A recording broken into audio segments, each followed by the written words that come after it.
Hello, everybody, and welcome to episode 77 of the In From Japan podcast, the podcast where we talk about the latest news on Japan-developed games and other things in relation to them. Available on YouTube and in most places podcasts can be found. As always, I'm your host, Erroll Moss, and with me is my co-host, the phenomenon from Suriname, Jason Corder. Hey, hey. And we don't really have any housekeeping this week. Go buy Monster Hunter Stories 2 Wings of Ruin on Nintendo Switch or PC. I don't know. More about that later. Yeah, Errol's life depends on it. For now, we're going to talk about the Japanese games we've been playing recently. So, I've been playing a little bit more of Mario Golf Super Rush, but not like enough to say anything else about it. Except for that, it seems that the main courses are speed golf. Mm-hmm. Or it's like speed golf, but it doesn't actually matter how fast you go because it's still regular golf. Mm-hmm. You can just choose to get to where you hit your ball faster. So it's interesting that it has that element, but you don't really have to do it. So it kind of loses that sense of urgency. Do you still like it then, or just No, I still like it a lot. Oh, okay. It's just like I'm just like realizing like, yeah, this isn't actually something I have to do. It's just fun it's just a fun added mechanic to regular golf in this mode. And are you playing it by yourself or online with friends? Yeah, I haven't played against anyone. No, I haven't played against anyone yet. Okay. I don't know that many people with it. But yeah, I've also been playing a little bit, speaking of slower paced games, Yu-Gi-Oh! Duel Links and, I guess that's not slower. Oh, whoops. And, Link Evolution. Mm-hmm. Because, like, it's funny, because my problem with Duel Links right now is because I had to restart. Stuff is a little too easy. Mm-hmm. And so, like, games go by super fast. Mm-hmm. And then in, I mean, that's how it was built, right? But in Link Evolution, yeah, but it like feels like there's no challenge right now. Oh, okay. And then in Link Evolution, there is some challenge, but it can run kind of slow, just because the Switch version just has problems. I haven't had too many problems recently. I've had a little bit of slowdown. Most of the time it's fine, but I think I just it's just time for that Yu-Gi-Oh! Rush game to come out, whenever that is. Konami. I did try that Shadowverse game a little bit. Not my thing. The new one? The Switch one, it has a demo. Oh, what's wrong with it? Or what don't you like? Well, because I know Shadowverse is like mostly like a mobile card game, and it just has a very similar template to like most mobile card type games I've seen. And it's just like not my thing. You know, the whole... They're not really cards more than they're just like symbols on the thing. And it's just, I don't know. It's hard to explain why I don't really like it. It just doesn't really click with me that much. Or do you mean like they aren't as mechanically dense as Yu-Gi-Oh? Because from what I was still trying to figure out mechanics, but I just don't really like it. No, I mean, from what I've seen, the cards are more in line with Hearthstone than they are with Yu-Gi-Oh. That's what it kind of feels like. Yeah, and that's just those kind of games aren't really my thing. Interesting. It's more just Yu-Gi-Oh specifically, I guess. So you've never played Hearthstone? I think I tried it once a while back. What about Magic the Gathering? Yeah, Magic I used to play a little bit, but again, never got into it that much. I did like the Legends, the PC game, and I should play that a little more because I do like that one. Well, and it's free. That is mechanically dense as Yu-Gi-Oh. Yeah. Like I'm still learning. Yeah, there's still mechanics I need to learn from that. But yeah, I just hope that we can get the Yu-Gi-Oh! Rush Duel game sooner than later. I also hope we can get a Digimon card game. Whether it's a browser thing or an actual game for the new Digimon TCG, I really wish we could get one of those. Yeah, I don't know how good the chances are of that. They keep selling out at my local Target, so sure, but it could also be like being the Yeah, closest. it depends on if they want to make it. Yeah. The closest in proximity to Pokemon to some people probably, Yeah. and they think, oh, this is probably the same thing and will skyrocket in value. Yeah, but yeah, that too. Yeah. And then I actually Scarlet Nexus, Mm-hmm. the next game I'm going to talk about, because Duel Links and Link Evolution was just kind of like, oh, I feel like playing like a card game for a little while I wait for other stuff. Mm-hmm. Scarlet Nexus, so what happened was I ordered it from Amazon, right? Mm-hmm. And it didn't show up. It's supposed to show up like day one, and then it's like, oh, it's late, but it's on the way. And then at a certain point, it's like, it might be missing, so you can ask for a refund. So I asked for a refund. I get my refund. Mm-hmm. Then, like, yesterday, it shows up. Oh, that's lucky for you. And I got the refund, like, a week or so ago. Well, did you tell them you got the game eventually? Am I supposed to? I mean, it's what I would do. I mean, because they already refunded, so they're not gonna... I mean, you could check to see what they think about it, but... That's true. I could say, like, oh, it's okay, guys. Yeah, I'll leave that up to your discretion. Yeah, so, yeah, that's all I've been playing. Mostly waiting for Monster Hunter Stories, too. Wait, so have you been playing Scarlet Nexus or not? Oh, yeah, sorry. Oh. Totally. So I only got as far as... This is why I probably skipped it. I only got as far as, like, pretty much the end of the demo. Well, kind of, because it doesn't give you... Because in the demo, you have all the characters in that specific mission. Mm-hmm. And unless there's another part that's... No, it's the same... It's beat for beat, the same section. Mm-hmm. But you only have one other character with you. Oh. That's interesting. The Fire Girl. Oh, so it's probably that the demo gave you access to the other 2 party members or 3 party members to give you kind of a better sense of how the final game will play. Yeah, but I kind of like this better because I'm learning stuff at a slower pace. It doesn't just like kind of throw you in, and I'm kind of figuring out stuff, how to manage my skill points with dodging and attack boost and stuff like that. And it seems like there might be a skill tree for each character. Interesting. I mean, I didn't have that issue when I was playing the demo because no, I just noticed it while playing the full game. I'm like, man, I kind of like this better now because I'm kind of taking my time more. It's not just kind of okay, here's the characters, here are the powers, go. Yeah, I mean, it's always difficult to kind of pace a demo. Like, where do you start? Yeah. Like, right at the beginning where it's kind of dry and very tutorial heavy, or smack dab in the middle of a mission where you have zero context to what's happening around you. Yeah, I definitely like the gameplay a bit better now than I did in the demo. Okay. But that may just be because I'm more used to it. Probably, yeah. So, who did you end up playing with, Kasane or Yuito? No, Yuito. I plan on doing both, but I mean, it's Yuito first. Fairly doable, like 20 hours per character, so 40 hours in total from what I've been hearing. I mean, I'm probably gonna take a long break from it once I get Monster Hunter Stories too, but I'll finish it before the end of the year, I'm sure. Sure, I believe you. I have faith in you. I mean, there are other games I need to get back to. Yeah. But, Anyways, yeah, I've mostly just been playing, some card games, some golf, and some, what would you call Scarlet Nexus? Stylish action? Action RPG. Brain punk? No, not brain punk. Brain punk action? No. They said it themselves. Yeah, but no.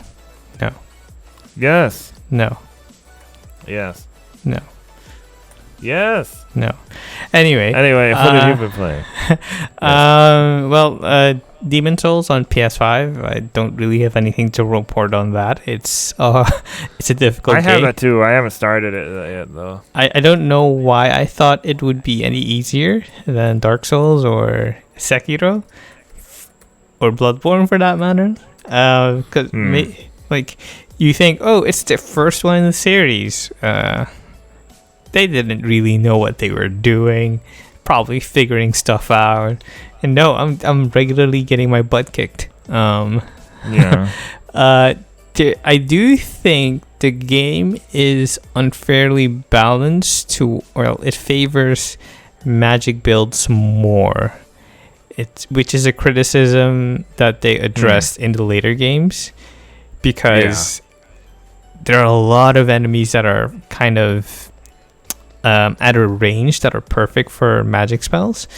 If you see tutorials or beginner guides, most people advise people who are just starting out or who want to have an easier time at things to go for what is it, like a royal or a magician class, because you have some physical capabilities, but Dark Souls magician. Dark magician. No. But you also have like that range spell that can pick off enemies from afar. So yeah, I'm kind of dealing with that.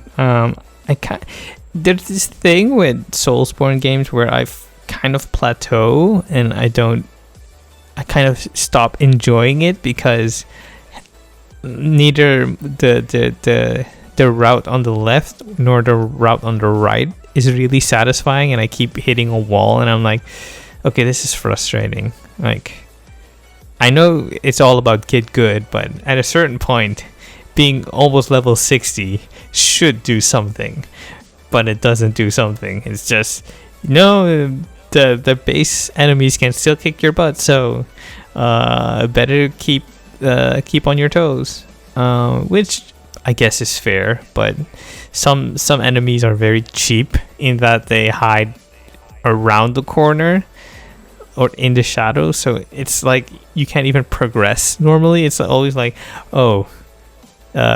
take one step here, take one step there, peek around the corner, okay, no one, okay, rinse and repeat.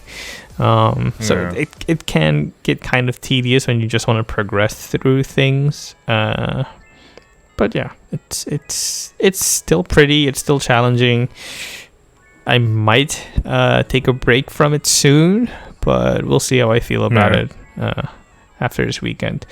I've played some more of the Neo demo. Finished the first day. How do you feel about it so far? I enjoy it. I think it's pretty fun. I think it's kind of geared towards younger players, I feel like. I can see that. And from what I see, it could be fairly short of an experience, like 7 days to complete the Reaper game. And within the demo, you already are on day 2. Fairly quick. So I'm thinking, okay, is this gonna be 10 hours, which isn't bad per se. I think it's gonna be more than that. Yeah, there still could be like a twist where they say, oh no, now you go to the upside down world or something, and then add another 10 hours to the whole experience. But we'll see. It's fun. It's a bummer that you can't carry your progression from the demo to the main game. Yeah, I can. Can you? On the PS4 version, I know you're playing the Switch version, but on the PS4 version you can. Is that like true? They specifically say it. Oh, okay. I might be misremembering, because people were I think it was Axe of the Blood God where they were discussing Neo and Monster Hunter Stories 2, the demos, and one of them didn't carry over your save data. They both do. Okay, so that's a relief. Hope somebody corrected them on that. I might be misremembering, but I heard it somewhere, so that got me a bit scared. Like, oh no, I don't want to like waste time and then have to redo all of it in the main game. But yeah, there's that, and Xenoblade Chronicles Definitive Edition. I picked it up again. I don't know why, because I wasn't planning on it. I was just like going through you just wanted to see. Oh wait, no, you might not be at that part yet. No. It's like I was opening my Switch home screen. I was like, okay, what am I gonna play? Like, what am I gonna do? I kind of want to hit pause on the Neo demo. So I just started up Xenoblade Chronicles, and I was only intending on then playing like about 15 minutes or 30 minutes, but no, I'm fully into it and like trying to clear maps and trying to progress the story. It is kind of worrying that I'm on like 45 hours and it doesn't feel like I'm heading towards the end. I'm like, okay. Oh yeah, it takes a while, but are you still doing side quests, or are you trying to make a beeline for the a bit of both, because some side quests are so obtuse that you're like, okay, go to this place, but only at this specific hour, and then you have to talk to this specific person and then hunt for this specific monster, and I'm like, this is why? Yeah, that's why I don't do side quests. I mean, side quests can be fun, but the thing how long to beat main story? About 51 hours. So either I'm like doing everything at a snail's pace, or it's what? Mm-hmm. Yeah, what part of the story are you in? I just hit the snowy area. Oh yeah, you're pretty close to being done, I think. Really? You still have like a bit to go. Huh. But like I remember that being one of the later areas. I'm pretty sure. Okay, so there's a light at the end of the tunnel. Don't quote me on that. Because the thing I played this months ago, but the thing about Monolith Soft games is that their areas you traverse through are so expansive. You have Riki already. Who? No, you don't have Riki then. Yeah, I do have Riki. Oh no, you have Riki. Yeah. Yeah. No, that was a joke I was gonna make. You play Xenoblade Chronicles because you wanted to see Riki again. No. I wanted to like punt him off of a very high cliff. No. I don't think I'm the no pawns. I don't think I'm the only person that complains about no pawns, but they feel really unnecessary. Like you'll have this like kind of forced. Yeah, you have a cute thing in there. You'll have this very like heart-wrenching moment, and then Riki appears in the corner and like, why? It's kind of like the Marvel movie problem where it's kind of like the Marvel movie problem where they'll have like this heavy scene and then have a quip at the end of it. Yeah. It's like, I guess, sure. So yeah, I'm playing that. But I was gonna say the problem with Monolith Soft games is that the areas you have to go through are so large. Yeah. And the traversal speed is for sure kind of medium to slow, and you're like, oh god, this is like so much. If only the Xenoblade could turn into a motorcycle. Yeah, it's exactly. It's like going through Skyrim without any of this of the fast travel. So you'd have to go from one area to the other on the other side of the map by just walking, and I'm like, this is so tedious. But yeah, that's what I've been playing.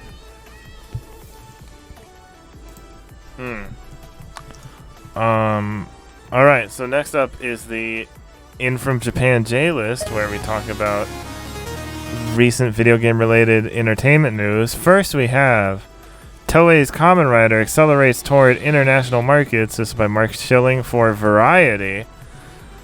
So, Kamen Rider may not have the international recognition of Godzilla yet, but Toei, whose first Kamen Rider live-action TV series aired in 1971, has announced an ambitious project for raising the profile of his motorbike-riding, insect-faced cyborg hero both at home and abroad on the franchise's 50th anniversary.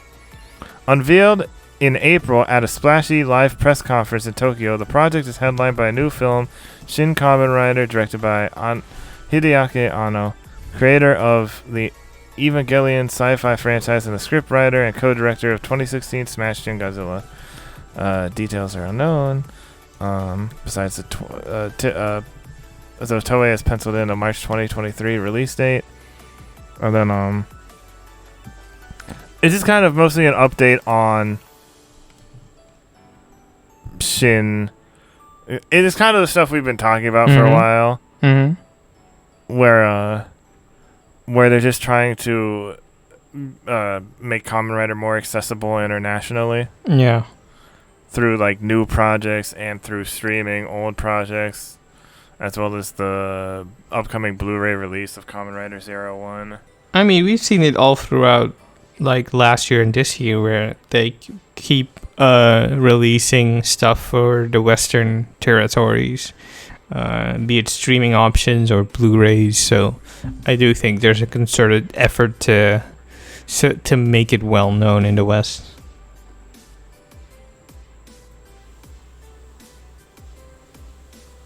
Yeah. The same thing is happening with Ultraman. Yeah. Ultraman Day is on Saturday. I mean, you already have Ultraman on Netflix with Ultraman Black. Oh, the anime? Yeah, so... Just Ultraman, yeah. I mean, they're trying. Yeah. Oh, and then the upcoming Netflix movie, yeah, that's true. Yeah. Yeah, so it's great for a Tokusatsu fan like me. You know, we just got that Godzilla anime that I still need to finish. We got more Kamen Rider and Ultraman stuff coming up.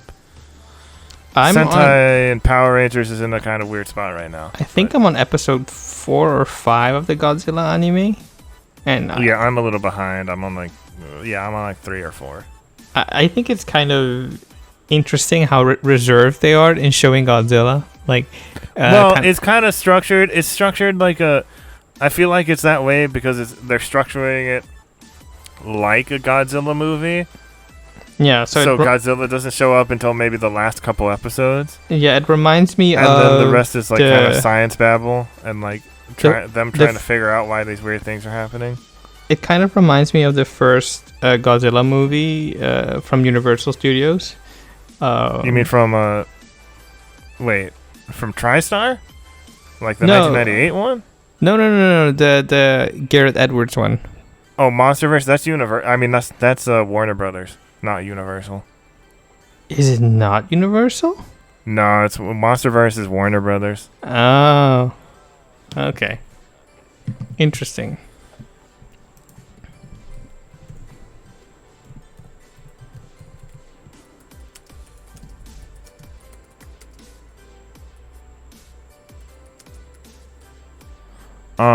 Yeah. So I'm having a blast.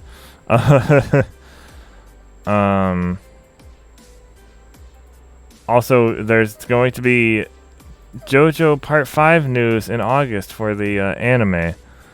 There will be a special online event happening on August 8th. It will be filled with updates that you guys have been wondering about.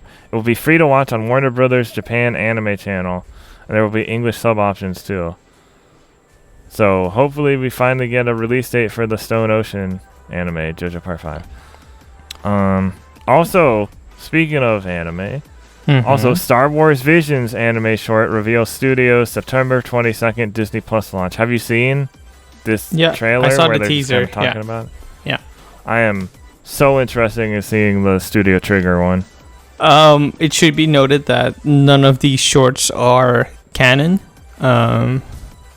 Which is both good and maybe less good if you were thinking, they are adding new interesting additions to the Star Wars universe. But it's, I think, more kind of like them giving anime studios the leeway to go really wild with their vision. No pun intended. So, it's going to be interesting to see.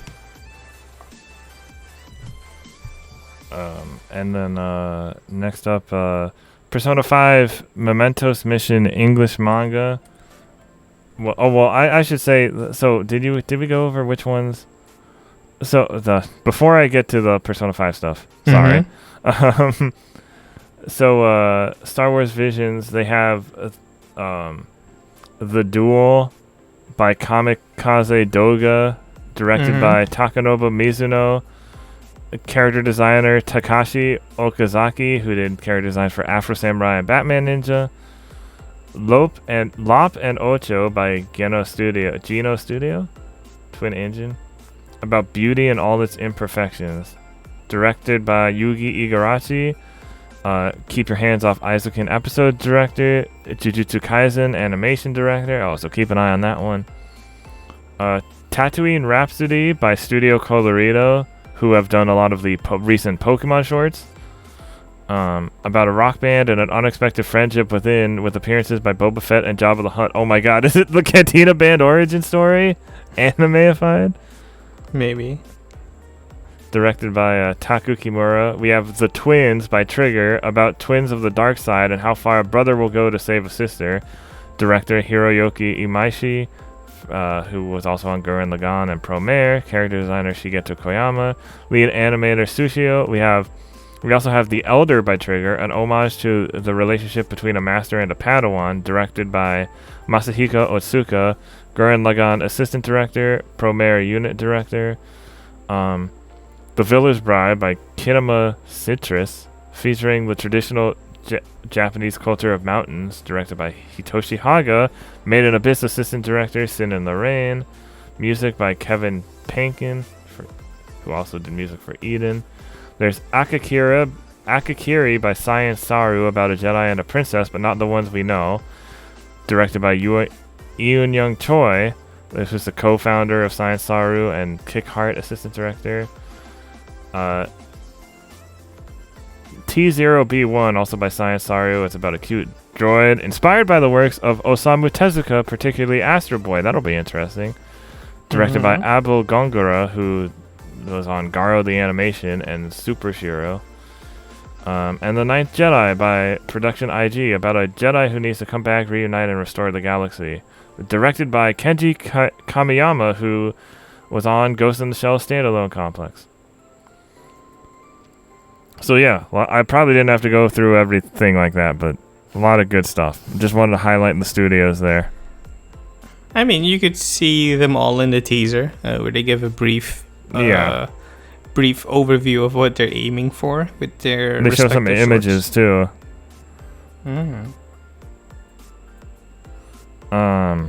I can't wait for the next trailer, which hopefully will show a little bit of animation. I know they don't want to. Obviously, it's short, so they don't want to spoil too much of it. But I'm sure we'll get one before the September 22nd premiere. Getting back to the Persona 5 thing. Persona 5 Mementos Mission English manga will appear in December. This is by Jenny Latta for Silicon Era. Back in 2019, there was a miscommunication about the English version of Persona 5 Mementos Mission manga. Yen Press said at Anime Expo 2019 panel it would localize it, but then noted it didn't have the rights.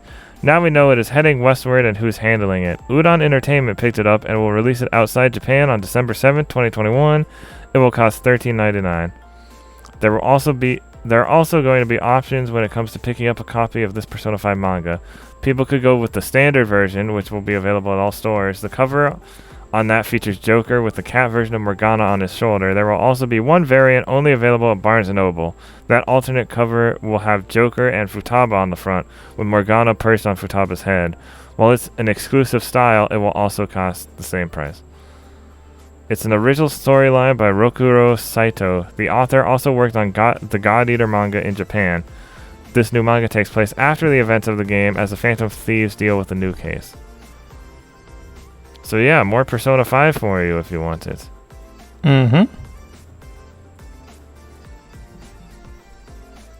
But when is Persona 5 racing all afternoon? Hopefully never. Don't say it. Don't be like that. Also, Fullmetal Alchemist 20th anniversary broadcast will include major announcements. This is by Andrew Kia for Silicon Era. Shonen Gangan has announced that it will host a Fullmetal Alchemist 20th anniversary broadcast on July 12th, 2021 at 8 p.m. Japan time. The pre-recorded broadcast will feature key voice actors, unreleased new information, and major announcements about the series. You'll be able to watch it on Square Enix's official YouTube account, as well as the Shonen Gangan official Twitter. The special broadcast will feature series voice actors Romy Park and Rie Kugamiya, who voiced Edward and Alphonse Elric, respectively. Additionally, the broadcast will include a retrospective on the series' past projects, a gift campaign, and important announcements regarding the series. While it doesn't specify what exactly this information will be, last month Shonen Gangan teased that a new project announcement will be in the magazine's August issue, releasing on the same day. Furthermore, Square Enix also opened a new website specifically for the series' 20th anniversary, though it currently only states the words "coming soon." Shonen Gangan also revealed that Fullmetal Alchemist has reached over 80 million copies sold worldwide. That's pretty good. The last major release of the franchise was a live-action movie released in 2017. I would like a modern Full Metal Alchemist video game. Adaptation. But if we're not getting that, I have no idea. I don't really. I'm guessing if I they don't want a Full Metal Boruto or. I'm guessing if Full Metal 2. if they have the voice actors on stage or during the presentation, it might be a new movie, an audio drama, or an OVA or ONA. Yeah, they could always do a movie set in the time, like a new movie set before the end of the series. Possible, but the thing about the series is that it's a very condensed timeline, so I don't know if there'd be any leeway. There might be like I don't know. They made Sacred Star of Milos. Sure, but there's not that much wiggle room, I'd say. Maybe I don't know. We don't know what it is. That's why I'm hoping it's a game rather than a. I don't know. The voice actors could come back for that too. The thing about game adaptations is that we always think or we always say we want one, but when it comes out, it's very mediocre. It very much depends on who's making it. Okay, and if Square Enix has the license for that, and they get somebody on it, we could see there could be something very interesting. You mean not just another 3D fighter? You mean the studio that did The Quiet Man and Left Alive? Okay, but yeah, and the studio that did Final Fantasy 15 and Final Fantasy 16. And, we don't know the quality of Final Fantasy 16 yet, so let's not jinx it. Oh, I was gonna say Final Fantasy. What's it called? Stranger of Paradise. Yeah, Stranger of Paradise is definitely a choice. I mean, ultimately we don't know, but we'll know soon enough. Final Mix, one of the best games ever made. I'm just saying there are hits, but I'm just saying keep an open mind if it could be a game. It might not be a game at all. We might both be wrong. I'm just It could be a new drama CD for all we know. Yeah, we'll see. Next up on the J list, Bleach Brave Souls art book announced. This is by Jenny Lana for Silicon Arrow once again. People will have a way to look at the art, CGs, and designs that led to Bleach Brave Souls. Oh my god, I almost said Bleach Brave Souls. Man, I almost mixed my... yeah. Bleach Brave Souls in a new art book. K-Lab confirmed that Shueisha's Bleach Brave Souls official artworks will be available in Japan on December 3rd, 2021. Pre-orders for the 4,620 yen book are open now. In-game, people will be able to pull on a banner to get Ichigo Kurosaki Artwork Celebration version starting on July 15th, 2021. While Bleach Brave Souls official artworks will only be released in Japan and made to order, people will have a way to get it in other regions. Amazon Japan does ship outside the country and will carry it. The Amazon product page also offered a few sample images taken from the 268-page book. People can only pre-order a copy from any retailer until September 2nd, 2021. As for the banner, it will appear July 15th to the 23rd, 2021. It is designed specifically to celebrate the artbook's pre-order campaign and launch. The 15-day login campaign will offer 375 soul tickets. The banner itself will feature the 5-star Ichigo Kurosaki Artwork Celebration version. That character's art is inspired by a design featured in the art book. What do you think about this as a big Bleach fan? It's cool. Not much to say about it besides that.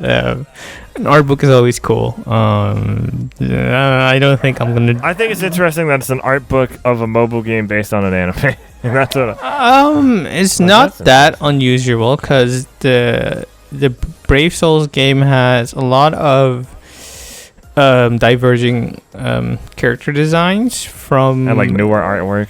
Yeah, that are representative of like special banners regarding holidays, like special celebrations, costumes you wouldn't see in the anime or in the manga. So it's probably because of that there's like so much there's so many assets that you can like make this book. I don't think it's too strange. Yeah, I just thought it was really interesting. Next up, G Kids Films on Twitter said they are proud to announce the acquisition of the North American rights to Future Boy Conan, the debut series from the legendary Hayao Miyazaki. Future Boy Conan arrives in late 2021 for the first time ever in North America with an all-new 4K restoration and English dub. So, yeah, we're getting some old anime. Yep. Which is great. Getting more anime to be more accessible, always good. Definitely. Next up is recommended content other than news from the past week listed out, links in the description. So first we have What American Comics Can Learn from Manga by Sean Aitchison for Fanbyte. LGBTQ inclusion is an important issue, says Final Fantasy Remake's Motomu Toriyama by Jade King for The Gamer. Yakuza understands the importance of journalism by Cian Maher for The Gamer. Monster Hunter Stories 2 Wings of Ruin review by Casey DeFrietas for IGN. Monster Hunter Stories 2 review Monsters Are Friends Not Frocks by Nadia Oxford for Fanbyte. And review Monster Hunter Stories 2 is an absolute delight by Jenny Lotta for Siliconera. You see a theme here? No idea. I don't know if... I know Nadia played the first Monster Hunter Stories. I don't know if Jenny Lotta did. Casey DeFrietas also reviewed the first game for IGN. Yeah, I know. So these are all good reviews to check out. I'm just telling the audience. Well, they probably know too. I mean, they're big Monster Hunter fans. It's true. Neo: The World Ends With You details Koku, Agioji, Airu, Kendoi, and Ryoji, side quests, team battles, pig noise, and more by Sarumono for Gamatsu. So more details on The World Ends With You sequel. Silent Hill and Siren devs on their return to horror by... How do you pronounce the name? Hiron Cryer? Yeah. Or Hiron? Hiron Cryer for Eurogamer. Ocarina of Time's Link is probably based on Leonardo DiCaprio by Nadia Oxford for US Gamer. It's an old one, but Nadia reposted it recently. So I thought it would be an interesting read. I'm going to have to read this. And then Mario Golf Super Rush is better when you slow down by Graham Russell for Siliconera, and I agree. All right. So okay. Well, when you're not rushing, ironically, when you're not trying to rush through it, yeah, because I do maybe like a game at a time because these are 18 whole games, man. They take a while, and 3 characters, and there's no way to skip. It doesn't seem like you can skip if you're the first one to get a hole in. It doesn't seem like you can skip the other characters, so just like take your time. Look, it's golf. Just do. It's golf. Just do one game. It's not one game a day. It's not an extreme sport like snowboarding. It's not a fast sport. Yeah. It's not Mario Super Strikers. Okay. Yeah. But yeah, we have now the news rundown time with the bad-ish news. I'll take it away from here. Bankai. We start off. Oops, I didn't say the thing. Whatever. It's fine. Tokyo's 4th COVID-19 state of emergency to start on Monday. There's also an update. This is by Egan Liu for NM News Network. The Japanese government formally declared a 4th state of emergency for the new coronavirus disease, COVID-19, in Tokyo on Thursday. The state of emergency will run from next Monday, July 12th to August 22. In addition, Okinawa current state of emergency will continue until August 22. Saitama, Chiba, Kanagawa, and Osaka will continue their ongoing targeted preventative measures until August 22, while Hokkaido, Aichi, Kyoto, Yogo, and Fukuoka will end them as planned on Sunday. The International Olympic Committee and the Tokyo government are deciding this evening whether to allow in-person spectators at the Olympics. And for that, I go to the update. Don't do it. No, that's what the update's there for. Update number 1. NHK reported on Thursday evening that the International Olympic Committee, the Tokyo government, and the other organizers intend to bar spectators at Olympic events within Tokyo. Some events, such as the marathon in Sapporo, Hokkaido, and surfing in Chiba, are outside the state of emergency. The organizers will decide on spectators in those events after receiving input from the governors in those prefectures. And update 2, NHK reported that the Olympic events in Saitama, Chiba, and Kanagawa will also bar spectators. Miyagi, Fukushima, and Shizuoka will still cap their events attendance at 10,000 or 50% of capacity, whichever is lower. Ibaraki Kashima Stadium will only allow school children for its soccer.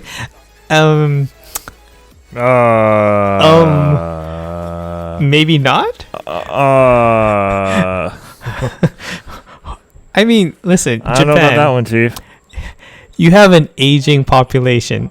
Maybe not the best idea to let the kids go out while it's a pandemic. Just a thought. Just 80%. 80% of people over there are against the Olympics happening at all. So but maybe don't do it. Not listening. Hokkaido's marathon venue is still under discussion. Okay. The reason why the Tokyo government is probably still going on as...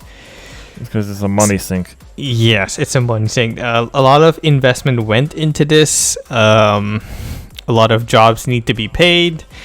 It's a whole thing. And it's... Yeah.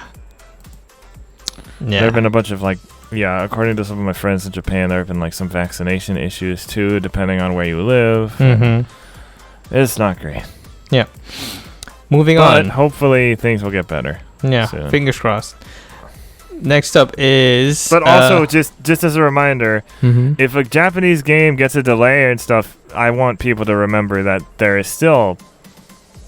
there's still stuff going on over in Japan and there's still stuff going on in parts of the U.S. and all around the world because of the pandemic. So yes, it's still called a pandemic. Don't get too disappointed if some game gets delayed. What? Again. Gamers getting angry? Perish the thought. Oh, we'll talk more about gamers getting angry later. Next up, we have Amiibo alerts saying bad news. Monster Hunter Stories 2 Amiibo will not be available on launch day at most GameStop locations due to late deliveries.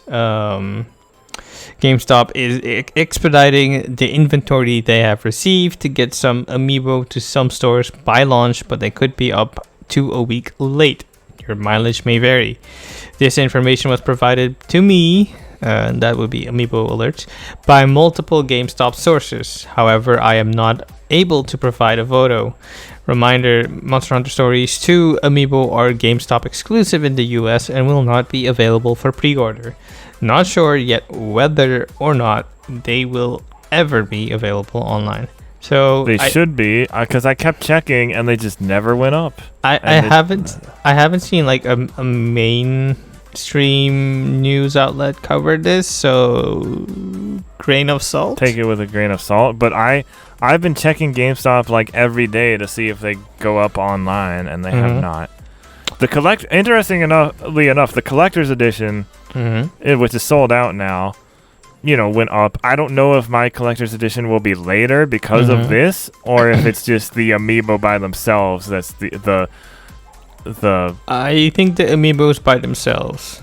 Yeah, that's what I think. Because a weird thing happened with the Monster Hunter Rise Amiibo because they came late.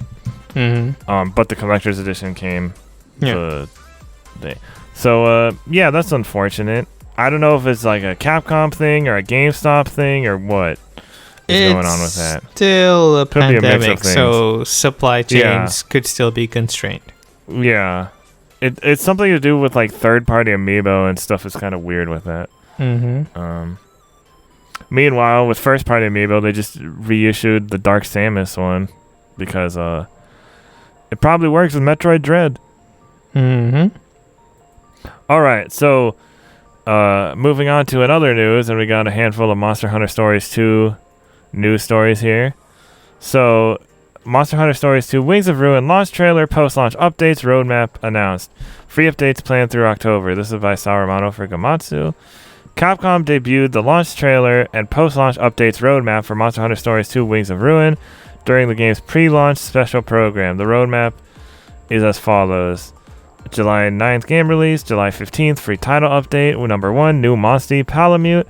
August 5th free title update number 2, co-op quest exclusive monster Kolve Tarath from Monster Hunter World. New Monsties Hellblade Glavenus and Bolt Reaver Acilos, both from Monster Hunter Generations and Generations Ultimate, I believe. Early September, free title update number 3. New monsters are Soulseer, Mitsutsume, Elder Frost, Gameth, and Orochi Kirin. Orochi Kirin's been around in Monster Hunter for a while. The special Mitsutsume and Gameth are, again, from Generations and Generations Ultimate. Late September, free title update number 4. New monsters Dread King Rathalos and Molten Tigrex. Co-quest exclusive monster Kolve Tarath, high difficulty. Molten Tigrex was kind of the hardest boss in the first Monster Hunter Stories game, so it's interesting to see that as a DLC monster. Dread King Rathalos I know nothing about. Mm-hmm. October, free title update number 5, co-op quest exclusive monster, which is currently unknown. New Monsties Silver Rathalos and Gold Rathian, which you can get in the post-game of the first Monster Hunter Stories.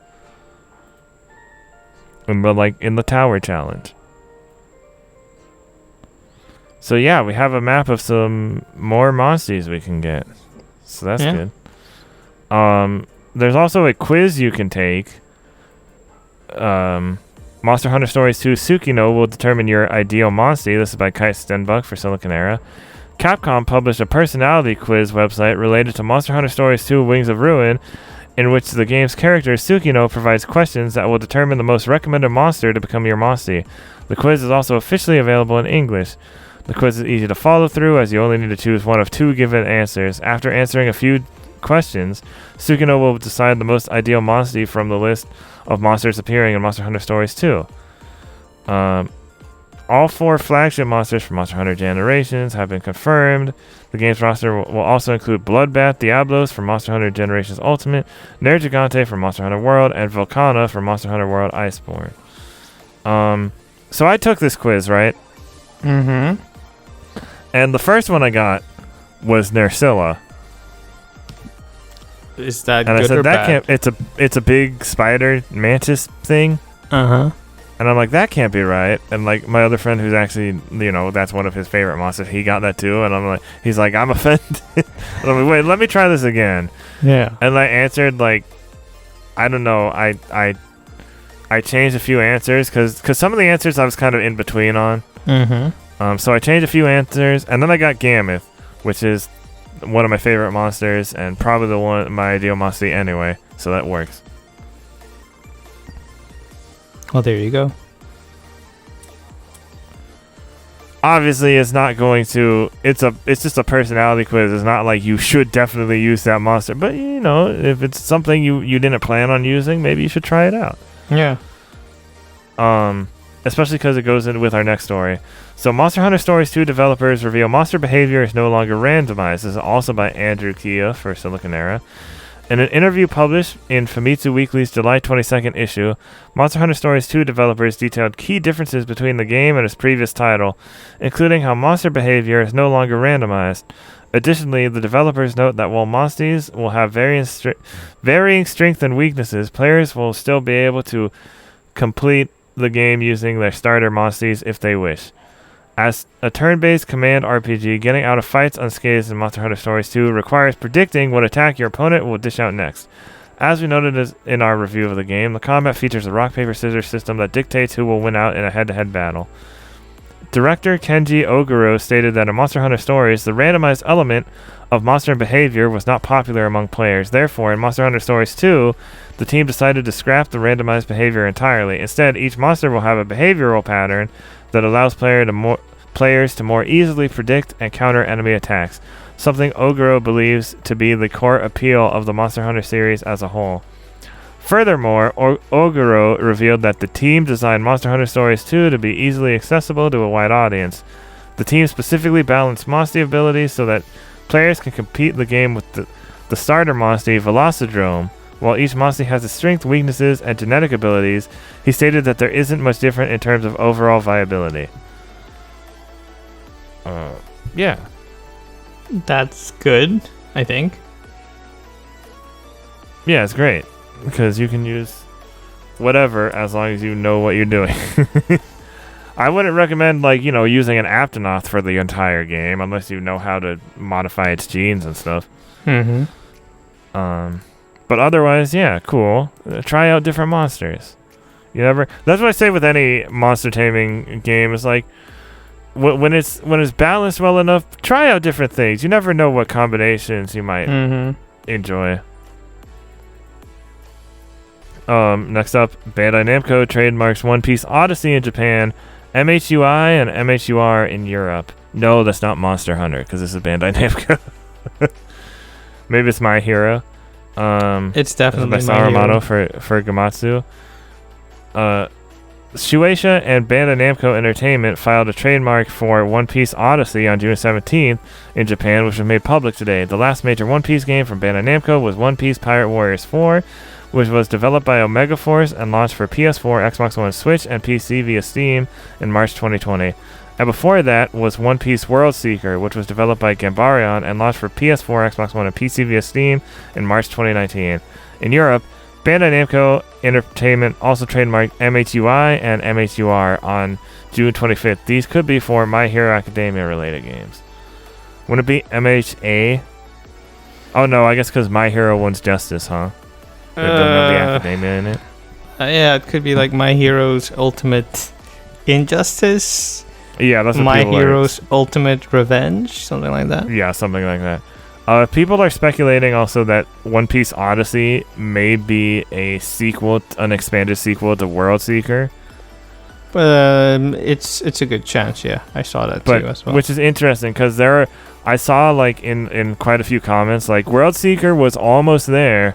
Mm-hmm. They want to a lot of One Piece fans and fans of One Piece video games want to see World Seeker with improvements, and then it can become something really special. Yeah, as I said earlier, we always say we want a video game based on an anime or a manga, but really implementing it in a way that makes it fun and engaging for hours on end is really difficult. So yeah. But we'll see. I'm curious to see what One Piece Odyssey turns out being. It could just be another mobile game. Who knows? They already have a new mobile game in development, but it might only be for mainland China for now. That one. Yeah. But we'll see. That's a fighting game. It could be another. Yeah, it could be a different thing, or it could be the name for. Yeah, I don't know. Who knows? I mean, they're no strangers to having multiple games in development. That's true. Yeah, so we'll see. Next up is the King of Fighters 15 confirmed for PS5, Xbox Series, PS4, and PC. This is by Sal Romano for Gamatsu. The King of Fighters 15 will be available for PS5, Xbox Series, PS4, and PC via Steam, Epic Game Store, and Microsoft Store when it launches in Q1 2022, developer SNK announced. Koch Media, Koch Media, will handle global publishing duties. We are delighted to be working again with SNK and excited to support them with our local publishing offices around the world, said Koch Media Director of Global Partner Publishing Stefan Schmidt in a press release. It is particularly thrilling to be able to work on such a legendary fighting game franchise. I'm convinced that we'll achieve great things together for the digital and physical release of this title. Yeah, so King of Fighters 15. Confirm the King of Dinosaurs. The best thing I can say about King of Fighters 15 is that it looks good. But there's also the worst thing I can say the whole underlying thing with the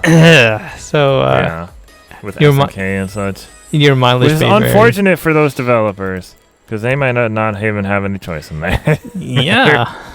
But yeah, Next up, the Danganronpa Decadence. You could get a used physical copy at some point later. I don't know. We'll see. The Danganronpa Decadence release date falls in December. This is by Jenny Lada for Silicon Era. When Spike Chunsoft said that the Danganronpa Decadence release date would fall in 2021, it meant it. The company is cutting it close though. People will be able to pick it up on December 3rd, 2021. This release date applies both to the North American and European versions of the game. As a reminder, that means there will be multiple ways to buy the game come December. It will be available digitally and physically. The compilation includes 4 games, 3 of which are ports of the recent anniversary editions of the titles, and the 4th is Danganronpa S Ultimate Summer Camp. That's the more relaxed board game that originally appeared as a mode in Danganronpa V3. In addition to the full collection, people will be able to purchase each game separately via the eShop. So things to look forward to. I think I'm only getting Danganronpa V3 because that's the only one I don't have a reference for. You're not interested in the board game? Yeah. Not really. I still need to. I have 3, as I've said before. I need to play it, and that's again the board game is the only one I'm interested in. Like the second Danganronpa also has like free mode where you can just progress through the story without any of the killings, and even that I just stopped playing it because I was really interested anymore. But yeah. All right, next up, Level-5 recruiting staff for a brand new RPG project. Developer seeking director, producer, programmers, and more. This is by Saruman for Gamatsu. Once again, Ni no Kuni developer Level-5 is recruiting staff to work on a brand new RPG project currently in development, the company announced. The following positions are currently available: game director, producer, programmer, planner, 3D character designer, 3D character motion designer, 3D map designer, effect designer, user interface designer, test player part-time. Details about the project were not announced. This is interesting. You don't usually see them asking for a game director, see a studio asking for a game director for an upcoming game. It could be that what they're planning to build is so far out of the wheelhouse of whoever they already have on staff. Or they just don't have anyone to fill that role at the moment. Yeah, there was that rumored mass exodus from a couple years ago. Yeah. And they're already working on a lot of games as it is. Yeah. Apparently the Ni no Kuni mobile game is doing pretty well. Yeah, if I'm not mistaken, it's released in. It did surprisingly well and was more successful than Pokemon Go in that region. I think it was Asia in the first few days, if I'm not mistaken. Yeah. So I'm excited to see the worldwide release of that. I did not know there was so much hype for the Ni no Kuni mobile game. Neither did I. I'm guessing most people in the West don't even know about it unless you're like us and pay attention to this stuff. Yeah. There's also, by the time this airs, there will have been a Yokai Watch, or by the time this episode of the podcast airs, there will have been a Yokai Watch 8th anniversary stream with some kind of special announcement that we don't currently know. Hopefully, a release date. For like something? Yeah, for something. Anything. We're not picky. Like Level-5, do something. Okay, well, next up is doing well. Yeah. Next up is Final Fantasy XI 20th Anniversary Countdown website opens. This is by Stephanie Liu for Silicon Era. Square Enix developed and published Final Fantasy XI on May 16, 2002. Okay, that's better. And to celebrate almost 20 years of service, they opened a new website counting down its 20th anniversary. The website We Are Vanadiel is in both Japanese and English. It will continue to update as it draws closer to May 16th, 2022. In addition, people can follow updates from their Twitter and YouTube accounts. Currently, there are 3 pages available on the website. There is a page called We Remember Vanadiel that allows you to view the timeline of the game's history, and you can also tweet about events as well as view what other people are saying about it. The gallery also features art from Yoshitaka Amano, who designed the title logo and promotional artwork for Final Fantasy XI. More artwork from various artists will appear on the website in the future. So yeah, still going strong, surprisingly. Yeah, it's when is it gonna end, man? We're gonna see Final Fantasy 16 release before Final Fantasy 11 goes down. Do you want Final Fantasy 11 to end? I mean, I'm not playing it, so I don't really care either way. I'm just like saying, like, who knows how much of a lifespan this thing has, and what's to say of how long 14 will be around with how big it is. Especially, I didn't put the news of the player jump. Yeah, Final Fantasy 14 recently topped their concurrent players max on Steam after a World of Warcraft streamer hopped on the Final Fantasy 14 bandwagon. Yeah. Yeah, who's to say? Final Fantasy 11 has survived 20 years. Final Fantasy 14 could easily match Final that, Fantasy probably. 14 will survive until the heat death of the universe. I know Michael Hyam and Natalie Flores would be happy to hear that. Let me look up real quick when 14 started. That was 2010, so 2030? So we're almost there? Maybe? Who knows? I mean, we're heading into... Not 2030. No, the heat death of the universe? No. Like 20 years after the initial release. Oh, 20 years, that'll still be around. I'm not going to predict the heat death of the universe. The heat death of the entire universe. Yeah, it'll be in a couple... you got about 9 years. You have a good 9 years ahead of you. You'll be fine. But yeah, it could last a long time. I'm surprised like RuneScape is still around. Not that there are that many people playing that anymore, but there are plenty of old MMORPGs still kicking around, and MapleStory, we just don't know it. Online. Yeah. I mean, WoW is still around, so. Yeah, but now they get into the WoW Classic and the. Yeah. Next up, Microids to reveal Panzer Dragoon and the House of the Dead. Oh. The House of the Dead physical... Oh, what happened? Hold on. I messed up the document. Microids to reveal Panzer Dragoon and House of the Dead Switch physical editions. There we go. Uh-oh. Now the link's not working anymore. That's odd. Wait. I'll look up a replacement for you. I don't know what I did. I mean, maybe I didn't do anything. No, it's probably just like a bad link. Unless they like deleted it. Do they That's have a also search bar possible. on here? Yeah, they do.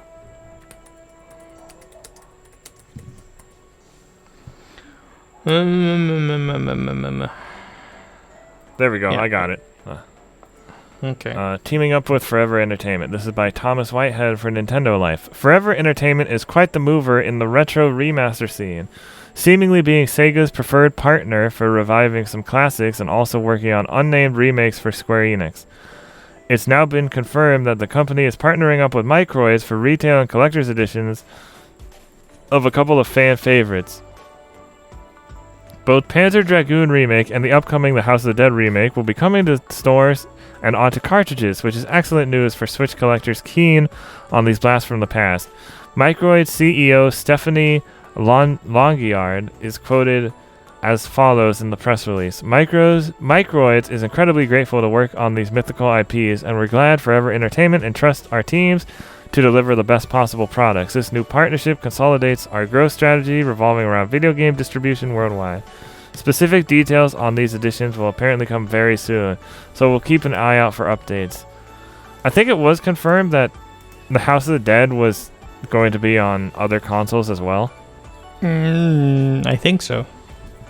So hopefully this physical edition isn't just for Switch. Mm-hmm. If it's only for, not. If this collector's edition is only for Switch, I'll just get the Switch version, but hopefully not. Yeah. Very excited that they're doing a collector's edition, and you got to remember they are also supposedly working on a House of the Dead 2 remake as well. Mm-hmm. So hopefully that remake also gets a collector's edition. Some of my favorite arcade games. Well, actually, I don't know if I've ever played House of the Dead 1. Maybe once a long time ago. House of the Dead 2, I've definitely played a lot. 2 and 3. All right.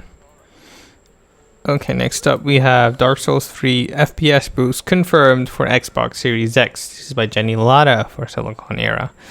People playing Dark Souls 3 on an Xbox console will finally get to experience it with higher FPS. After a few notes suggesting it would happen, Microsoft confirmed an FPS boost. If someone is playing the game on the Xbox Series X or S, the frame rate will be higher. Here's the official announcement. This also reminded people that to take advantage of the higher frame rate, they need to have one of the newest consoles update the system, then restart the system.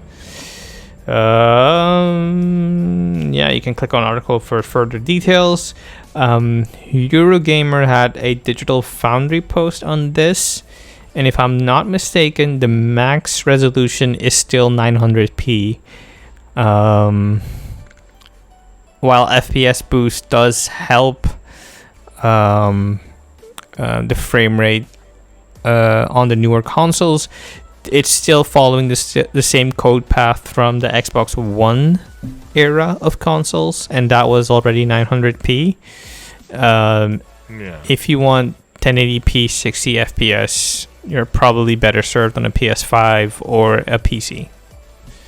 So, yeah, take that into account. I mean, it's 900p is still legible, so yeah, you won't. I see a lot of people excited about this. Yeah, because people always want their Souls games to run at 60 FPS. Yeah. I mean, I was previously like, 30 FPS is just fine, and then I experienced 60 FPS on Demon's Souls, and I'm like, yeah, I kind of see why. And it also like brought rumors of like, or the stuff resurfaced of people being like, when is Bloodborne PS5 or Director's Cut or whatever it's supposed to be? Them being quiet on Bloodborne when everything else is happening leads me to believe that there's probably either a sequel in the works or a remastered port in the works. Yeah, I say remastered. There's been a remastered port or something rumored for quite some time. A PC release too. PC release is possible, but yeah. The reason why I say remastered is because the code path on PS5, having a PS4 game on a PS5 is kind of tricky in that some games just aren't designed for 60 FPS, and upping the frame rate could potentially break the game. So there'd be a lot of work needed to get it up to 60 FPS, where everyone is happy with the quality. So it's gonna take a while probably, but who knows? Next up is Sonic Colors Ultimate brings in Metal Sonic for Rival Rush. This is also by Jenny Alana for Silicon Era. There's a new Sonic Colors Ultimate trailer, and it focuses completely on new additions and various improvements. Sega goes through each update in the video. Things start off with details about the visual changes, but after that it gets into new Sonic Colors Ultimate content like the Rival Rush with Metal Sonic. Things kick off in the trailer with some side-by-side comparisons. It noted that the new game runs at 60 FPS, has improved graphics and lighting, and is in 4K. Then we see an example of Sonic Colors Ultimate Rival Rush challenge against Metal Sonic. After that, we get to see the cosmetic items like auras, boosts, gloves, and shoes that can be earned with new park tokens. Then there's a chance to see what Sonic is like when you use the Jade Ghost to reach new locations. Finally, we see the customizable controls and Tails save feature. You can click on the article for full details and the trailer. I watched the trailer. It looks really good. The music is excellent. I think I have the Xbox version pre-ordered. Yeah, so that's probably the best it's gonna look. Besides, a PC version with like whatever the highest, all the highest and stuff. I mean, it's also gonna look good on PS5. Yeah, but I just feel like things look ever so slightly better on my Series X. Okay. Well, let's not get into that whole debate. Next up, I'm not a big graphics guy, but I usually just go for the Series X version at this point. Next up, Death Stranding Director's Cut launches September 24th. This is by Sal Romano for Gamatsu. Excuse me. Death Stranding Director's Cut will launch for PS5 on September 24th. Publisher Sony Interactive Entertainment, developer Kojima Productions announced. Users who already own the PS4 version of Death Stranding can upgrade to Death Stranding Director's Cut for PS5 for $10. Pre-orders are available now in the following editions: Standard for $49.99, Digital Deluxe $59.99 US, and if you click on the article, there's also an overview of the game and a trailer. Are you getting this? I have Death Stranding. Mm-hmm. Because I weirdly, back when Redbox would, let you rent games and also would sell their games sometimes, I got it for a discount. And then I played a little of it and just was never really that into it. And then when I tried trading it in, they said I couldn't because it had little pinholes in it. Okay. Redbox or something. So I still have it. Hopefully, I don't know if there's... It's unfortunate if there's not going to be an upgrade for people who already have the PS4 version. No, there is. It's like is $10 if I'm not mistaken. Oh, my bad. I must have zoned out for a second when you said that. Yeah. No, there's an upgrade for people who have the PS4 edition. Yeah, so I might try it again because I've been planning on trying it again at some point. And this adds enough stuff that then I'm like, okay, you know what? I'm kind of interested again. I also want to play it. I wanted to on the PS4, but my PS4 broke, and I only had the Office PS4, and I didn't want to burden that with Death Stranding. And now that I have a PS5 and a 4K TV, it just seems like, well, this would be the best way to play it. Yeah, for sure. I mean, 60 FPS or like high fidelity mode is like, it just works out. Well, and you get. I think the world is interesting. It was the gameplay I just wasn't that into, but it's one of those things where like I didn't play it for that long, and I might as well just I knew I would try it again eventually. Yeah, that kind of thing. Next up is Lost Judgment Investigative Action trailer. Digital pre-orders opened. This is by Sal Romano for Gamatsu. Publisher Sega and developer Ryoga Gotoku Studio have released a new trailer for Lost Judgment dubbed Investigative Action, as well as announced the opening of digital pre-orders in the West. The game will be available in the following editions: Standard for $59.99, Digital Deluxe for $69.99, and Digital Ultimate Edition for $89.99 US. Click on the article for a full breakdown of these editions. Like, I saw the trailer and I'm like, I'm sold. I was already sold. Hopefully Judgment eventually gets on Game Pass before this comes out. I think it's a good chance. Like, probably we're almost there. We just got Yakuza 7. So. It's probably gonna be like in August, a month before this drops. The prequel, or like the first game in the series, Judgment, is also on the predecessor. Well, it's still a prequel. Yeah, that's true. It's on sale now on Amazon for $25 on PS5 and Xbox. I kind of wanted... If you want the physical edition, yeah. Yeah, if you wanted the physical... I kind of wanted the digital edition because I have a Series S. But there's only physical, so I'm like, do I wait for another sale or do I go for Also, your Series S only has so much space. I'm pretty good with managing my space, so I think I'll be fine. Yeah. But we'll see. Next up is Resident Evil Village. Shipments and digital sales top 4.5 million. This is by Sal Romano for Gematsu.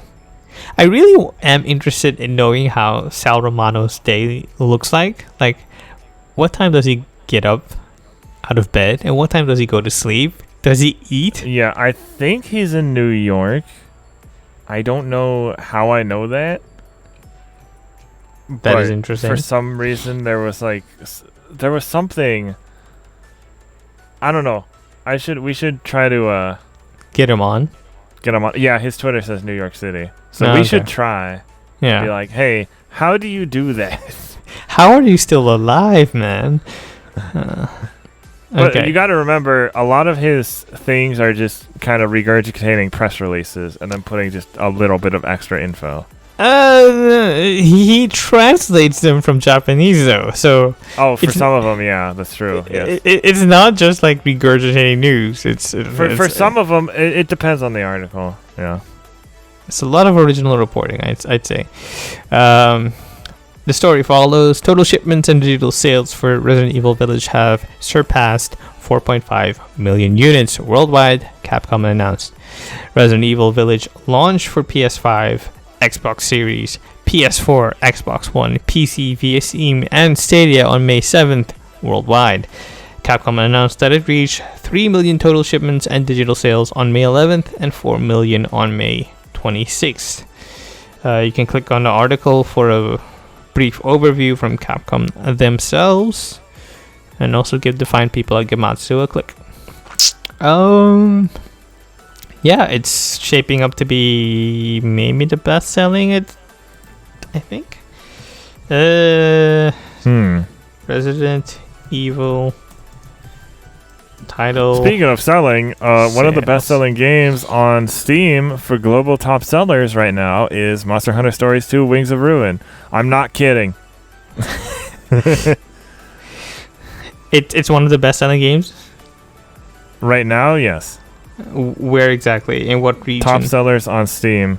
Global. Oh, okay. That's dandy. Let's see. I only see Resident Evil has like... Wait, what? What? I only see a total sale of 110 million. That's like every series or every game therein. Oh well, I guess they'll give an update on the series breakdown some day after this. Yeah. Next up, the main topic. The main topic. So we had probably the biggest piece of news for this week, but not quite as big as a handful of people wanted. They just dropped it on a Tuesday. Like, I think it was the Forbes reporter, the Bloomberg reporter who was like, I put so much effort into this, chased so many leads, some dead end leads, interviewed a lot of people, and they just tweeted it out on a Tuesday. That's isn't that a joke from the former president of the United States? An article about that in the previous administration. Yeah, it could be. Yeah. Yeah, after months of Switch Pro rumors, Nintendo officially unveils the Nintendo Switch OLED model. This is from Nintendo Life by Gavin Lane and Damien McFerrin. After years of rumors and speculation, Nintendo has finally lifted the lid on its revised and upgraded Switch system, introducing the Nintendo Switch OLED model, launching on October 8th, the same day as Metroid Dread. The new system will feature a larger 7-inch OLED screen. The standard console has a 6.2-inch LCD screen, a new wider kickstand, enhanced audio through new built-in speakers, a LAN port in the dock, and 64 gigs of internal storage, double the 32 gig of the standard model. It also comes in a fetching new color variant, as you can see above. However, it seems to have fallen short of the hype surrounding the rumored Switch Pro, offering a 720p image on its screen and a 1080p image when docked and played on your TV. Nintendo has confirmed that the CPU and RAM remain unchanged when compared to the original Switch model. So this is kind of like if you prefer playing handheld and want a slightly nicer screen, or you maybe don't have a Switch yet. That's about it. Yes, and also, like, say you've had the OG Switch for a long time, and it's kind of like has a lot of wear and tear, and you're looking for something to replace that, or you're like, oh, you know what, I can give this to a family member, like a younger cousin or a nephew or a niece, and I'll just buy the upgraded model for myself. I'm thinking about doing with mine, giving it to a friend who doesn't have one yet. If I decide to get this.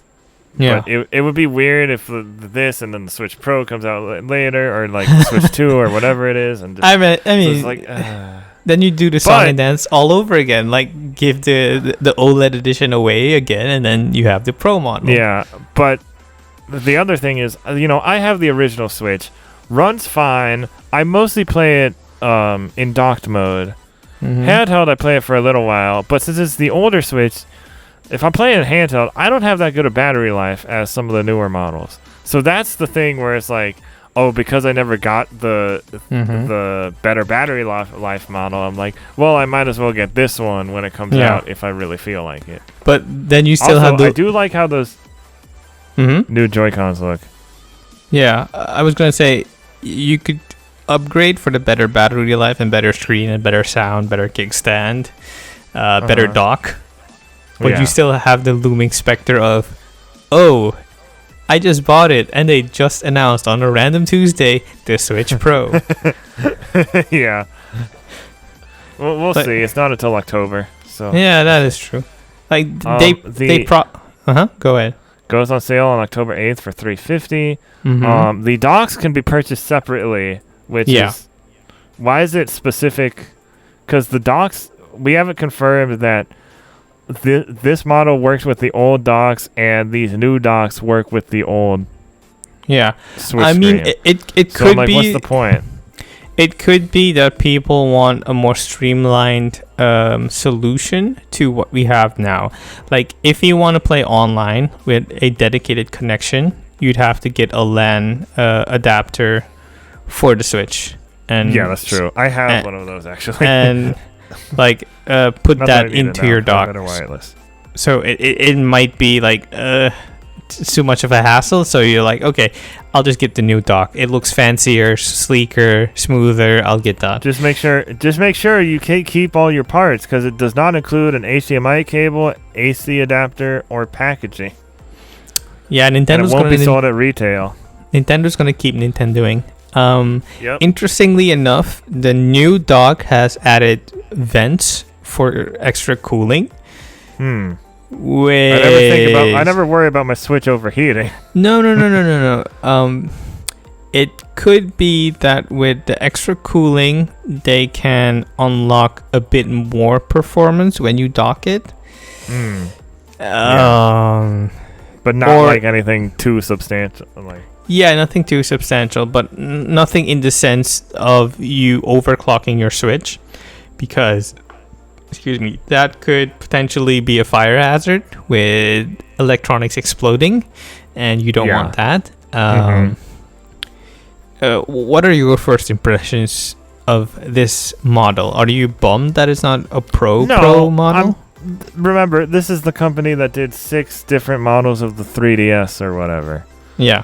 So I'm kind of like, all right, so a new screen, they're doing it specifically for Metroid Dread, it seems. That's nice. Because, Metroid, a lot of people say Metroid doesn't get enough love. The new Joy-Cons look nice. Unfortunately, Nintendo FAQ confirmed that the Switch OLED Joy-Cons are the same as existing controllers, so You're still gonna have drift problems eventually. Maybe. Let's hope not. But yeah, there's no way to be certain. I do want to read something real quick from Matt Piscatella from NPD Group, who said, or he tweeted out right after this announcement. Tweeted it out. Back in the day, Nintendo Portable revisions would stabilize the demand curve and firm up ASPS, which stands for average selling price. They were about maintaining sales performance and preventing the pull of price drops and stale inventory. The Switch OLED is right out of this successful playbook.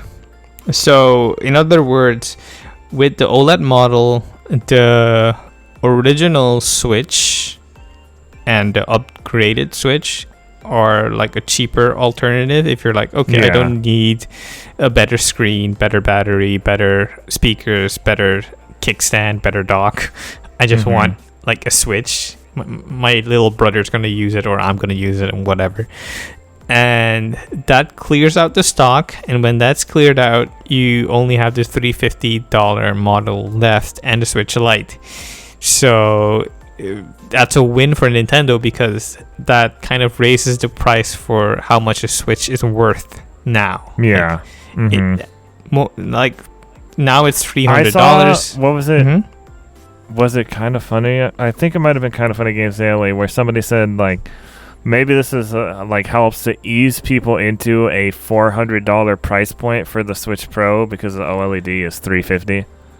It could be, but it could also be that, like, just partially. Not obviously not like the only reason. It could also be that Nintendo is still mulling over how the next generation of Switch, what that looks like, because Nintendo is pretty much all about affordability. They don't like being the toy at Christmas that costs too much. They want to sell like hotcakes. But they do still see themselves as a toy company. Yeah, exactly. So that's why they don't want you at Christmas thinking, oh, I have a Switch Pro that costs as much as a PS5 or an Xbox Series X, but the other two consoles perform marginally, or not marginally, like miles better than the Switch Pro. So why would I get a Switch Pro? I mean, it's portable, but do I need the portability? And like $450 or $500 for a kid's gift, that's a lot of money. I don't think you'd want to do that. Like $350 is stretching it. $300 is doable. $200 is an excellent price point for most people, I think. So anything lower than $350 is probably the sweet spot.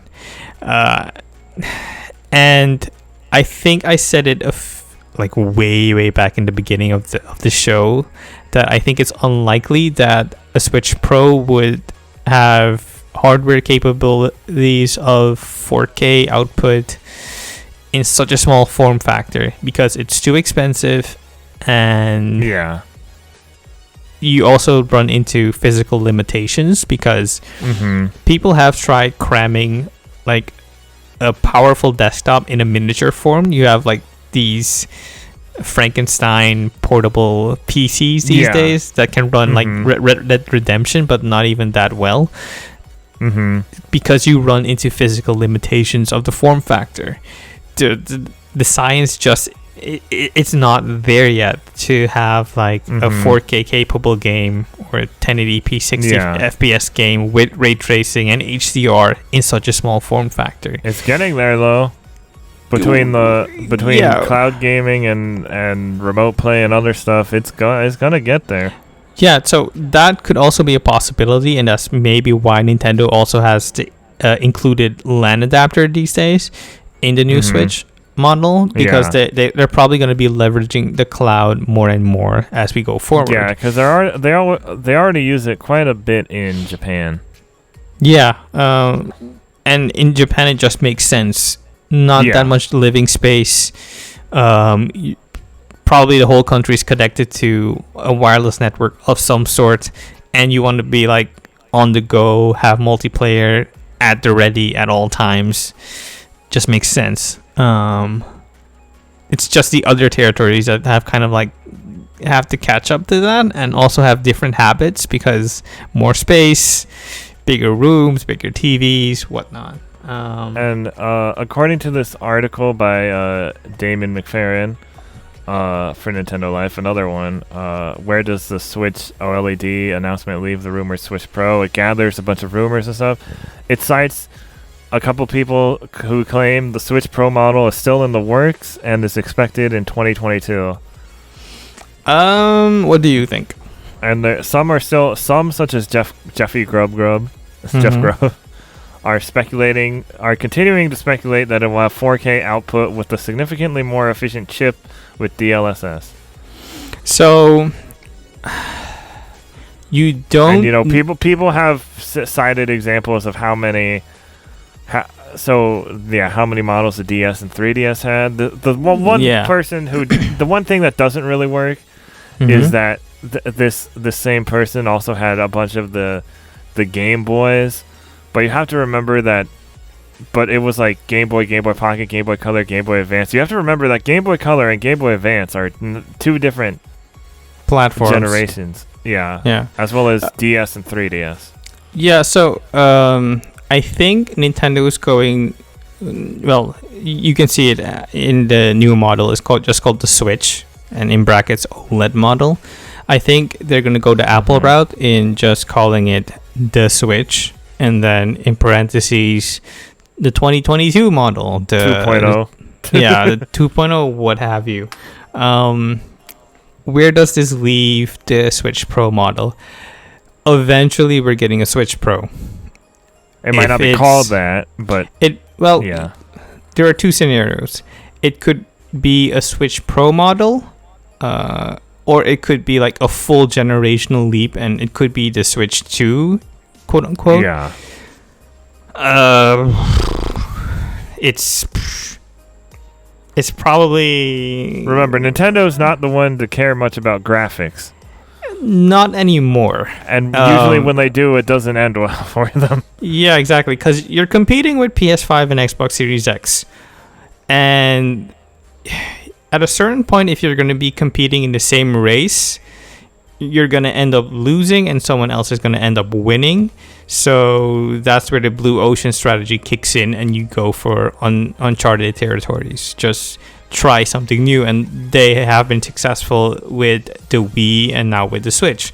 So the Switch is just the sweet spot of all gaming consoles. It can be portable, and it could be docked and become a full home console. Unless you're an enthusiast like us, many of the games press or gaming Twitter, you won't really be noticing what 4K looks like.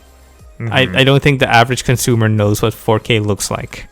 Unless you might just be really into how things look too. Like, but yeah, the average maybe consumer probably not. Yeah, it depends on how you feel about.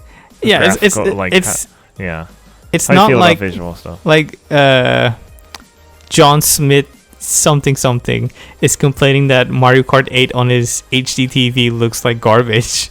He's like, oh, it looks pretty. It has Mario. Who races cars? I mean, that's where the analysis stops. It's not like he's gonna be complaining that it's not upscale DLSS. The popular Nintendo first party games, Yeah, it's like my kid is happy. I'm happy. I can play a little bit of Doom on it. Like, plus, since Breath of the Wild 2 or whatever it's actually going to be called, there was a leaked title that it was called like Age of Elders or something, or something like that. Not Age of Elders, something Elders. Like, since that is a 2022 release window. That might be when a Switch Pro model comes out. I don't think it's going to be that soon, because if we follow the trend of the Switch revision, Switch Lite, Switch OLED, if it comes out, let's say Zelda comes out next fall, I think it's definitely a possibility. Sure, but follow my logic for a bit. If we follow the trend of the Switch revision, Switch Lite, Switch OLED, it's about 2 years in between them. With the Switch OLED dropping later this year, the earliest you can expect a Switch Pro is probably 2023. We'll see. Yeah. But yeah. I still think. I mean, if they don't,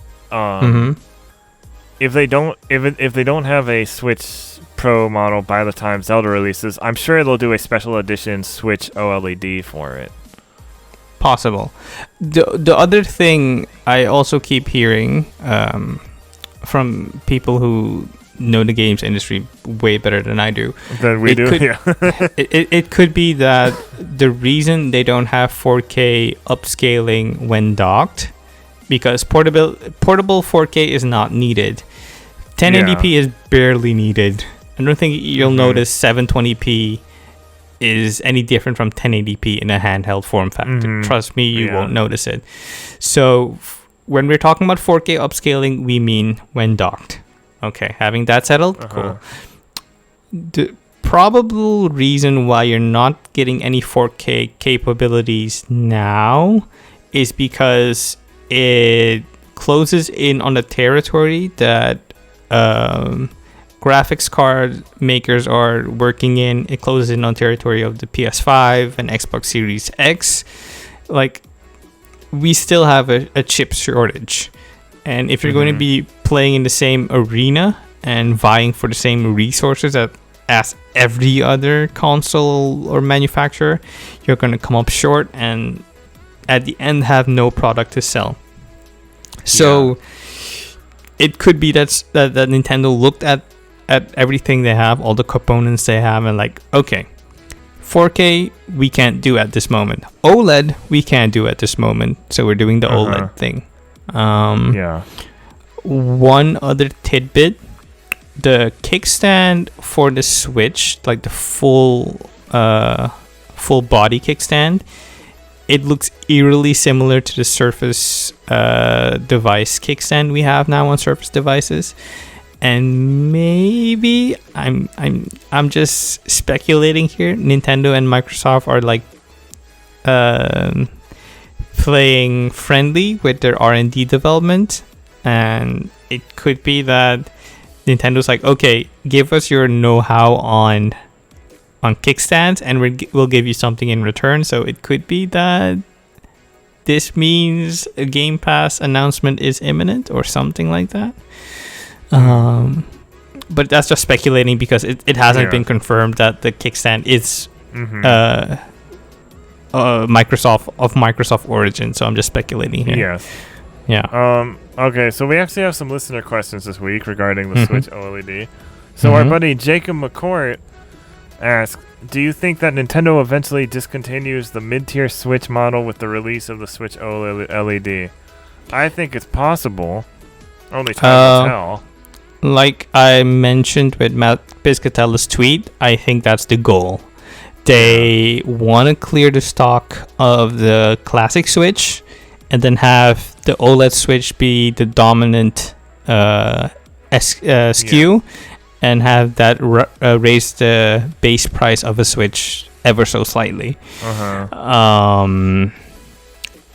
I don't know if you follow Big Huck Manifesto on Twitter.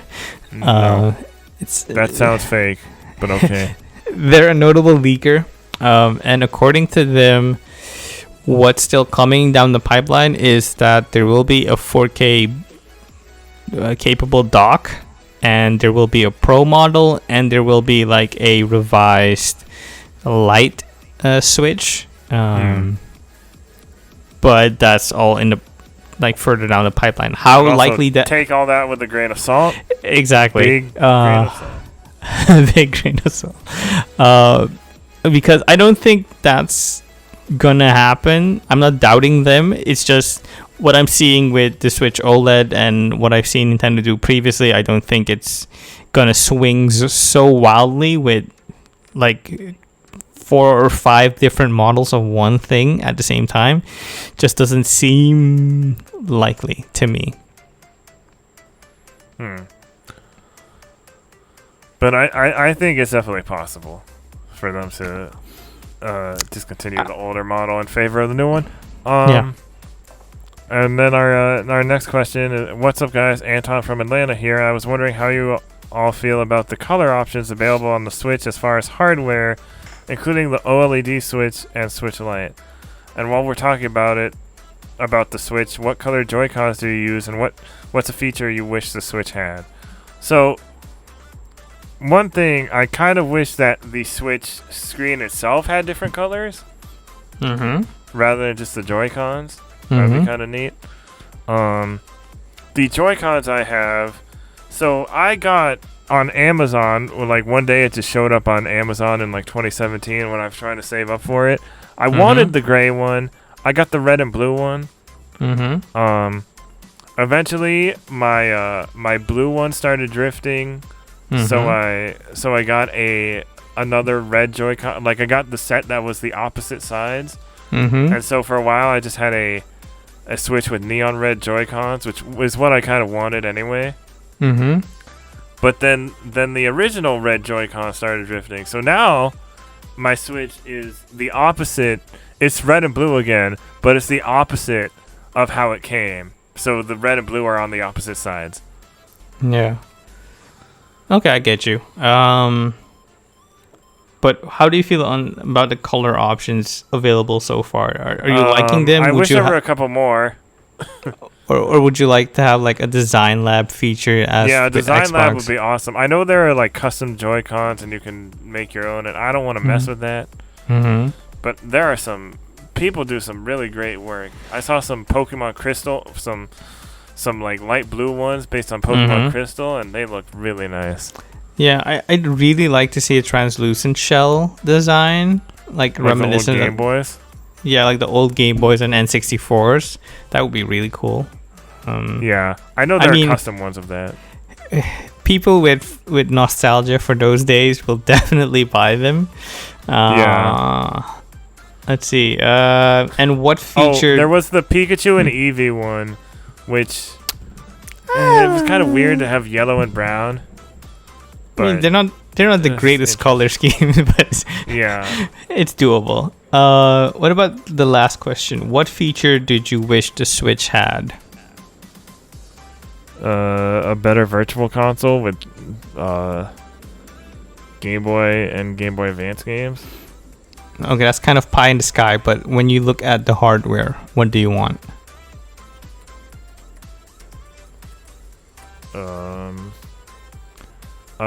Folders. Okay.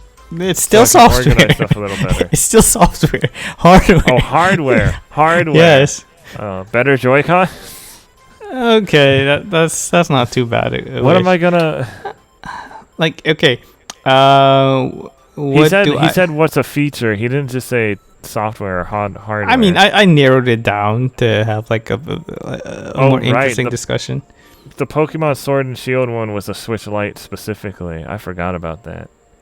What feature did I wish the Switch had? I wish the Switch would have a better SoC chip, but not for 4K upscaling, but for consistent 720p or 1080p performance, because some games are starting to show the cracks in the Switch hardware where they run sub 30 frames per second, and I don't think that's, I don't want to say that's inexcusable. It's just very unfortunate that some games don't reach their full potential on the hardware as they should or as they could.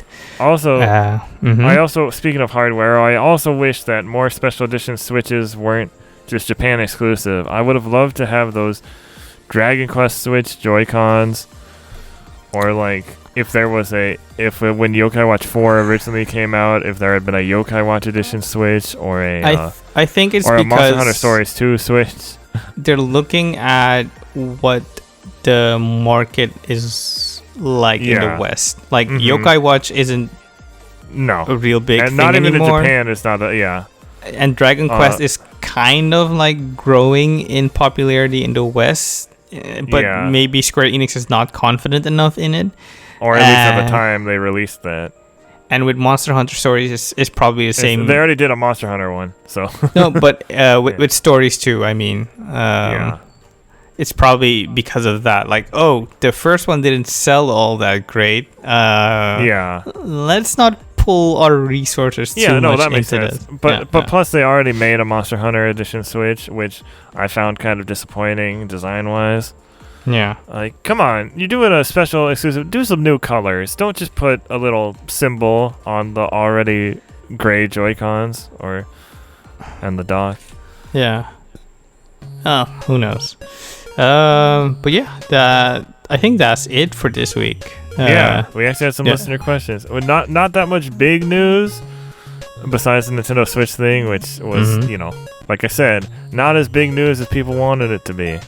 It's still news. Decent enough. Once people simmer down, they'll probably see the benefit of having.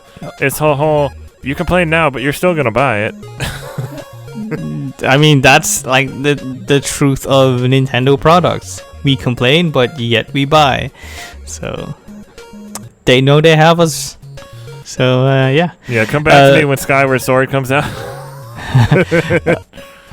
But yeah, this has been this week's episode. Thank you for listening. Yep. Stay safe out there. Stay healthy. Get vaccinated. Still get vaccinated if possible. If possible. Wash your hands. Wash your butt. Your hands. Go if you can. If you know that you have some friends vaccinated, maybe get together with a few of them. I don't know. Play some video games. Yeah. Watch anime. Drink water. Be kind to each other. Check be out kind Monster to yourself. Hunter Stories too, because we'll have a demo on Switch and PC by the time this episode is out. But yeah, we'll see you next time. Yeah.